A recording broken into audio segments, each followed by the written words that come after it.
Imaginez, un cargo rempli de marchandises est forcé de faire un détour de 7000 km. Résultat, des délais, des surcoûts et des prix qui grimpent. Ce n'est pas de la fiction, c'est ce qui se passe aujourd'hui en mer Rouge. Depuis fin 2023, les attaques des Houthis contre les navires marchands ont totalement bouleversé une des routes commerciales les plus stratégiques du monde. Mais quel est le lien entre un conflit maritime au Yémen et le prix de vos achats en France? C'est ce qu'on va voir ensemble. Parce que parfois, un petit conflit régional peut désorganiser l'économie mondiale. Depuis plusieurs mois, les rebelles Houthis, soutenus par l'Iran, ciblent les cargos qui passent par la mer Rouge. Leur objectif? Dénoncer le soutien occidental à Israël dans le conflit avec Gaza, en perturbant une route maritime essentielle. Résultat, des missiles tirés sur des navires civils, des attaques de drones, des cargos incendiés. Certaines compagnies ont même été contraintes d'évacuer leur équipage en pleine mer.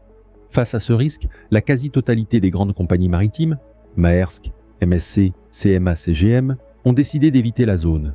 Elles contournent désormais l'Afrique par le cap de Bonne-Espérance. Cela représente un détour de 10 à 15 jours, avec des coûts bien plus élevés. Ce qu'il faut comprendre, c'est que 90% du commerce mondial transite par la mer, et environ 12% passe par le canal de Suez, en plein cœur de la zone attaquée. Quand cette route est bloquée ou risquée, c'est tout le système logistique mondial qui ralentit. Les stocks mettent plus de temps à arriver. Les usines attendent leurs pièces. Les rayons des magasins se vident. Prenons un exemple concret. Un fabricant d'électroménager en Europe qui attend des composants électroniques venus d'Asie. Si les pièces mettent 3 semaines de plus à arriver, il doit ralentir ou suspendre sa production. Cela entraîne des retards de livraison et souvent une hausse de prix. Même chose pour le textile. De nombreuses marques françaises fabriquent ou achètent leurs vêtements en Asie. Plus les délais s'allongent, plus les frais logistiques augmentent. Et devinez qui paie à la fin? Le client. Mais ce n'est pas qu'une question de délai. C'est aussi une question de coût. D'abord, les cargos doivent faire un détour bien plus long, ce qui implique plus de carburant, plus de personnel, plus de frais portuaires. Ensuite, les zones à risque comme la mer Rouge entraînent une flambée des assurances maritimes. Les compagnies doivent payer bien plus cher pour assurer leurs bateaux, leurs cargaisons et leurs équipages. Certaines parlent d'une hausse de 300 à 500% sur les primes d'assurance pour les trajets dans la zone. Ajoutez à cela la tension sur le marché du pétrole, car certains tankers sont aussi visés par les attaques. Cela renchérit le coût de l'énergie et du transport.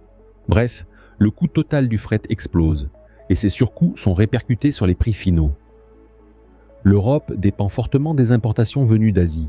Vêtements, meubles, électroniques, jouets, pièces détachées, et toutes ces marchandises transitées par le canal de Suez. Prenons des exemples.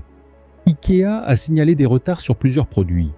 Decathlon a augmenté temporairement certains prix en lien avec les frais logistiques. Des constructeurs automobiles européens ont dû adapter leur planning de production. Même des TPE ou PME françaises qui importent des matières premières ou des composants spécifiques sont impactés.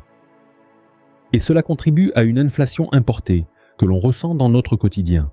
Alors, est-ce un phénomène temporaire? Pas forcément. Car même si les tensions s'apaisent, les compagnies ont besoin de temps pour rétablir leurs flux habituels. La confiance est difficile à restaurer. Et beaucoup d'entreprises réfléchissent à réorganiser leur chaîne d'approvisionnement pour ne plus dépendre d'une seule route ou d'un seul fournisseur. Mais relocaliser ou diversifier, ça coûte cher. Et ça peut, là encore, faire monter les prix. En réalité, cette crise est un rappel brutal.